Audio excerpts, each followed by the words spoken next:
Today I will be sharing with us again on a very topical issue, the key for relevance. The key for relevance. Insight for generational impact.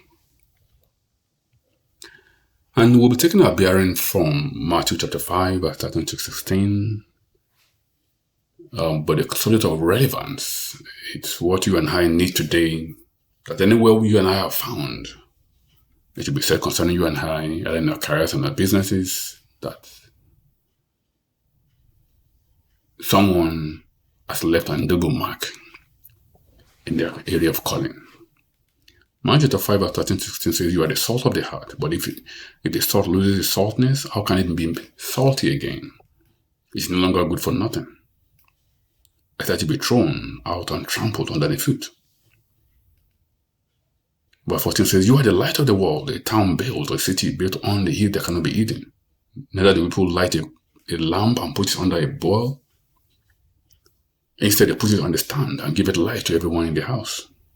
In the same way, let your light so shine before others, that they may see your good deeds and glorify your Father in heaven." So there's something about you and I that God has deposited in us that the world is hungry, waiting to experience. And that's why I like you to listen very carefully. But of course, from today, anywhere you step into, they will know that someone is in there, because the key of relevance is in your hands. I've taken a bearing from the Bible, with specific on the story of the man called Daniel. This was a man who was relevant for 65 years, served 4 kings in the nation of Babylon. But what exactly was the key that Daniel was engaging to become relevant for 65 years? 4 kings, yet he was relevant. And that's why this subject is very critical for us today. For many of us are working in different places, many of us are running different businesses, and we are wondering, what does it take for you and I to become relevant in our workplaces? What you're about to hear in a moment from now is the key to relevance. But if I lay down the key, let's read briefly the story of Daniel. In Daniel chapter 5, verse 11, the Bible says there's a man in that kingdom in whom is the spirit of the holy gods. And in the days of thy father, light, understanding, and wisdom, like the wisdom of God, was found in him, whom the king Nebuchadnezzar, thy father, O king, the king, I say thy father, made master of the magicians, the astrologers, the Chaldeans, and the soothsayers. Listen very carefully, verse 12 now.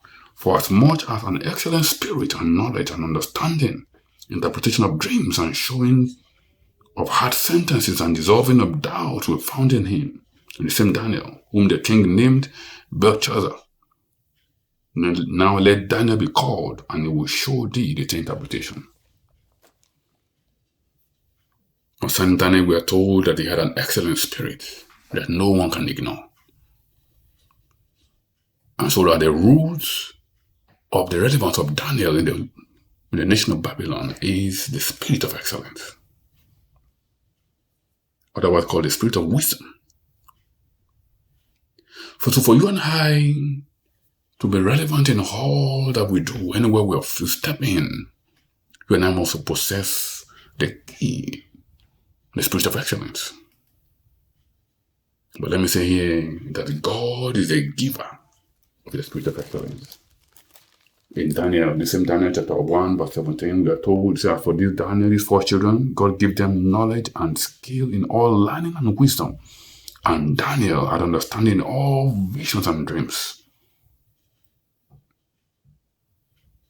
So God is the giver of the excellent spirit. And that's why you and I, among other things, must place God as the ultimate in our career and our businesses. The foundation for our current businesses must be God, so that you and I can tap into the spirit of wisdom and the spirit of excellence. Jesus said, "You are the salt of the heart, you are the light of the world, a city on the hill that cannot be hid." Yet let your light so shine that men may see your good work and give glory to your Father which is in heaven. There's a grace at work in you and I as we place God first in what we do that makes you and I outstanding in what we do. Men and women encounter us in our workplaces and they know there's something unique about what we do. In our workplace today, for you and I to be relevant and not, allow the grace of God on our life to lie waste, you and I must be a contributor. That's why I say here the key to relevant in the workplace is contribution. Daniel carried the Spirit, but wasn't using the Spirit, wasn't keeping the Spirit to himself. He was engaging the Spirit of excellence to serve the nation. He was engaging the Spirit of excellence to solve problems. He was engaging the Spirit of excellence to provide solutions to national concerns and national issues. Because you and I, to be relevant in our workplaces, we must be a contributor.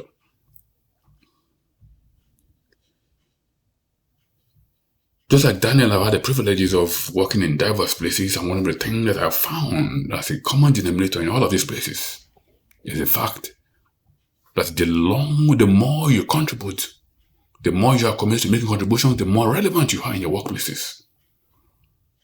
Because you and I carry value, but like Jesus said, what is the value of a soul that is supposed to solve the place, to preserve a place if you do not release the value that it carries into the workplaces? Many people don't know what they are losing when they hold back the best of what they can deliver in their workplaces. Many complain about being ignored. Many complain about not having the opportunities, but not knowing that the key for relevance is contribution. I remember many years ago, in our workplace, when I had an appraisal system time, and I was with one of my managers, and he rated me a C, which is an average. And I told him, yes, you're right. To the extent of what you allow me to go to what I'm contributing today, it's an average.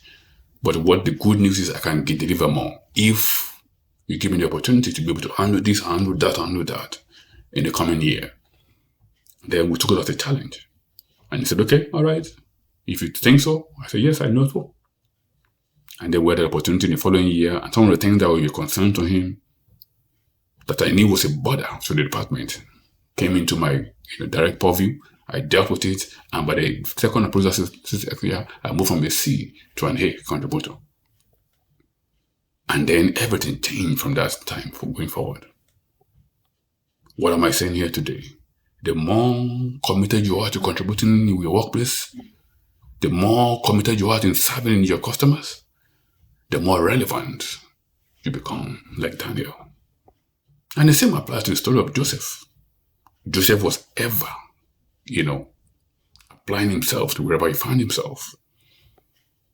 Many people will talk about his climb, his ascension to the throne in the nation of Egypt. But many will to forget that Joseph was always eager to jump in and solve problems, even while he was in Potiphar's house. It was his eagerness to commit, his commitment to duty, to contribute in a way we found, regardless of the situation and circumstances, that continued to make him rise until became a leading figure in the land of Egypt. What am I saying here today as I wrap up? Is that for you and I to become relevant, transgenerational relevance, generational impact in whatever we do, that after we are long gone in a place, people still remember that we're somewhere. The key is contribution.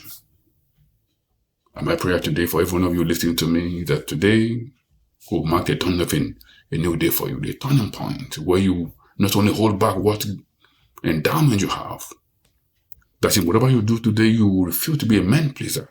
You do whatever you do as unto the Lord, and doing it to the glory of God. Until then, when your perspective changes and you recognize any assignment given to you, whatever you have found yourself, give it your best. Be a contributor. Go beyond your best and contribute. And guess what happens? You will forever be relevant. They will reflect back and see that Daniel, who served 4 kings for 65 years, was relevant in the nation of Babylon. that same dimension of relevance becomes our portion. Because God is no respecter of person. The more committed you are in contributing to where you find yourself today, the more relevant you become. It's a law. And I lead every one of you today to go forth and put this to work and return with your testimony. My prayer today, that everyone of you listen to me, as I put this key to work, it shall be said concerning you, as it was for Daniel, that your contribution will begin to speak into your next generation unto a generational impact. God's name shall be glorified in Jesus' precious name. Amen.